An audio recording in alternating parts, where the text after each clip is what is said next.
Pediram-me que falasse e eu decidi falar num estilo bem direto, olhando para você, sem utilizar nenhum recurso de PowerPoint. Pediram que eu falasse sobre esse tema, empatia, sociedade brasileira, ética, nesse momento específico, um momento que nós estamos marcados por uma incerteza imensa nesse país. Por exemplo, não sabemos quem nos governará em 2018. Se seguirmos a tradição, será o pior possível, mas ainda não foi pensado quem é o pior que possa ocupar o espaço. Nós vivemos uma certa crise, que os senhores sabem muito bem. Temos uma inflação de 7% ao ano, que assusta os mais jovens. Porém, lembrando que gente que tem a minha idade já pegou 84% ao mês, no último mês do governo Sarney. 84% ao mês torna uma inflação de 7% ao ano, quase que um projeto de estabilidade política. Nós temos um desemprego muito alto, 12 milhões de jovens brasileiros não encontram espaço no mercado de trabalho. Eu disse 12 milhões de jovens, porque quase 60% deste número é formado de pessoas com menos de 27 anos.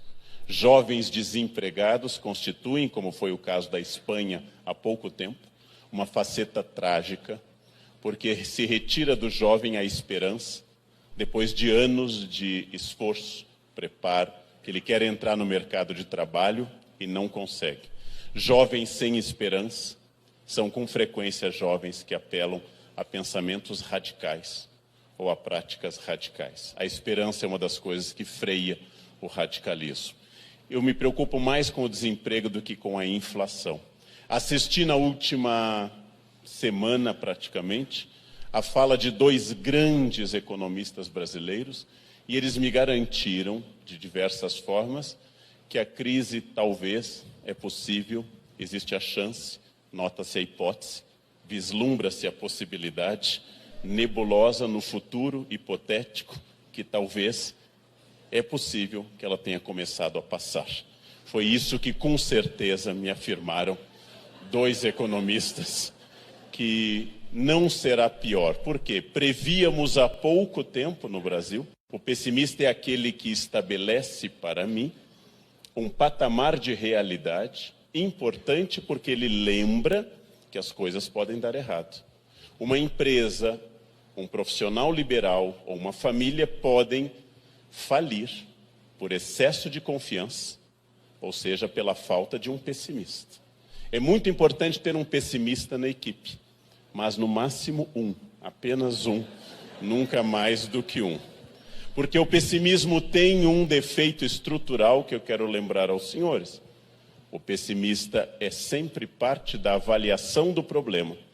O pessimista jamais é parte da solução do problema. Para eu solucionar um problema, eu necessito, isso implica que eu tenha uma dose de utopia, de esperança e de projeção no futuro. O que é utopia? O termo que o ministro inglês de Henrique VIII, Thomas Moros, escreveu no século XVI, criou essa palavra do grego, utopos, não lugar, para caracterizar um período que viria depois, um período marcado pelo perfeito progresso de uma ilha maravilhosa. Utopia sempre teve uma função essencial, que é corrigir o tempo atual.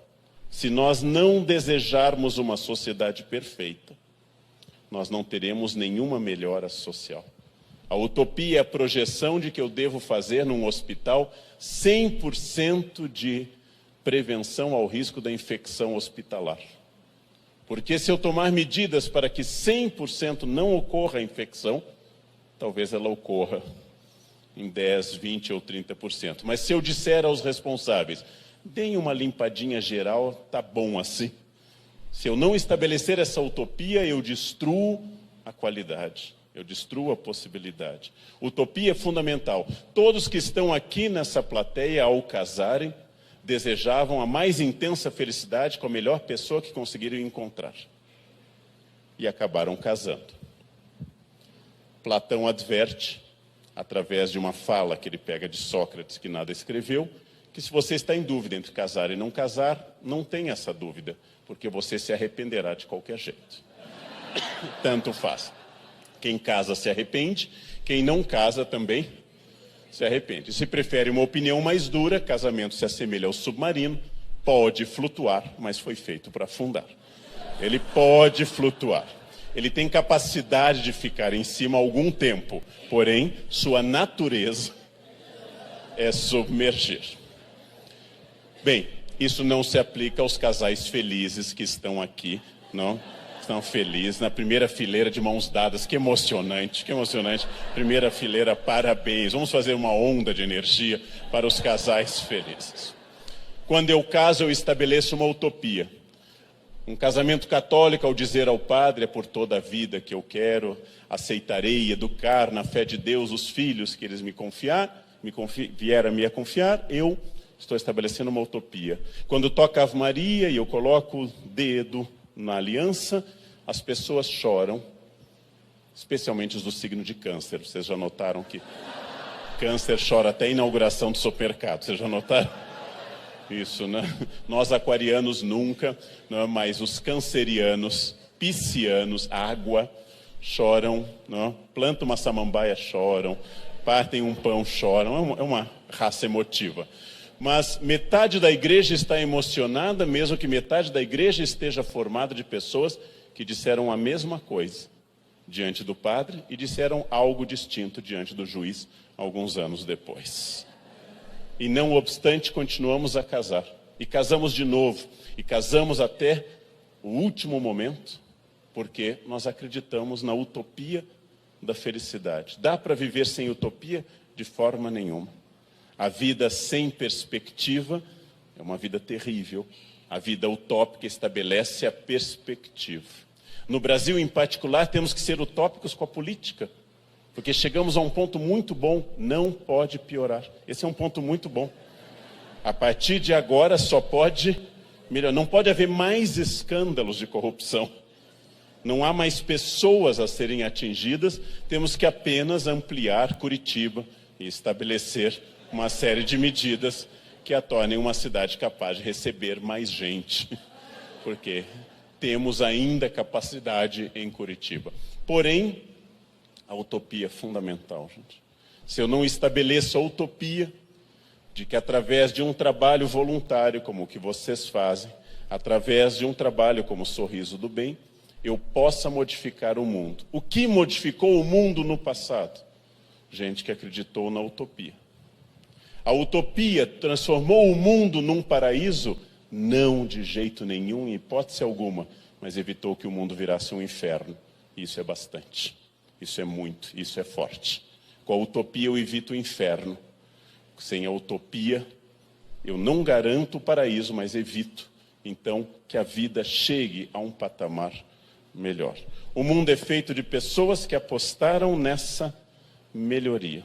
Eu digo com frequência, ontem mesmo no Roda Viva, que como professor e tendo contato com jovens, eu, Leandro, estou condenado à esperança. Cada função tem um carisma. A função do professor envolve esperança. Se eu não tiver esperança, eu não posso entrar na sala de aula. Há médicos como o obstetra que estão condenados à esperança. Porque a cada momento da sua vida profissional ele vê surgir uma nova vida em meio a alegrias profundas. Outros médicos, como proctologistas, por exemplo, têm uma maior dificuldade com a esperança, porque seu ponto de vista médico é sempre um pouco mais centrado, não nas partes mais notáveis da criação, mas também importantes, fundamentais, né? Que seria de nós sem proctologistas. Porém, a esperança faz parte da função de quem trabalha com seres humanos. Eu, professor, os senhores, nas suas funções, trabalhamos com seres humanos. Aqui consta o primeiro grande desafio de toda atividade humana. Que desafio é esse? Os seres humanos são diferentes entre si. Os seres humanos são distintos e eu jamais sentirei a dor de um outro ser humano, porque os mecanismos celulares e cerebrais, nervosos e emocionais que conduzem à dor são exclusivamente individuais. Eu posso chorar pela dor de um filho, eu posso lamentar a dor de um ente querido, porém, A dor é da pessoa. Eu jamais sentirei essa dor. A dor pertence a cada um. E mais, a diferença de cada um na percepção do frio, do calor, da fome e da dor. Quando alguém me diz que está com frio, eu sequer consigo avaliar se esse frio é similar ao frio que eu sinto. Talvez não seja. Como gaúcho e amante do frio, quando eu digo que estou com frio, eu estou no Canadá, está 27 negativo, e eu digo, eu estou com um pouco de frio.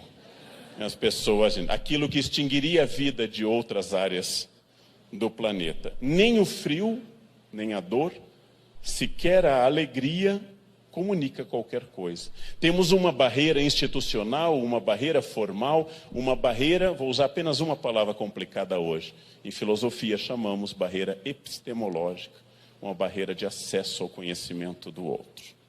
Por isso que tanto a filosofia, quanto a psicanálise, quanto as religiões, trabalharam esse difícil exercício do contato com a alteridade, do latim alterum, o outro. O contato com a diferença. Sempre foi complicado. Piorou nos últimos anos. Comecei citando as pessoas de câncer. Se eu disser a qualquer um dos senhores que eu sou de Aquário, o que eu ouvirei como resposta? Eu sou de Libra, eu sou de Peixes. Se eu disser a qualquer um dos senhores, o meu mais velho tem 19, eu ouvirei, o meu tem 21. Ninguém escuta ninguém. Eu, Leandro, acordei às 6, aí eu acordei às 5. Eu tenho uma dor de cabeça, eu tenho um tumor. É uma concorrência permanente, pois nenhum de nós escuta o que o outro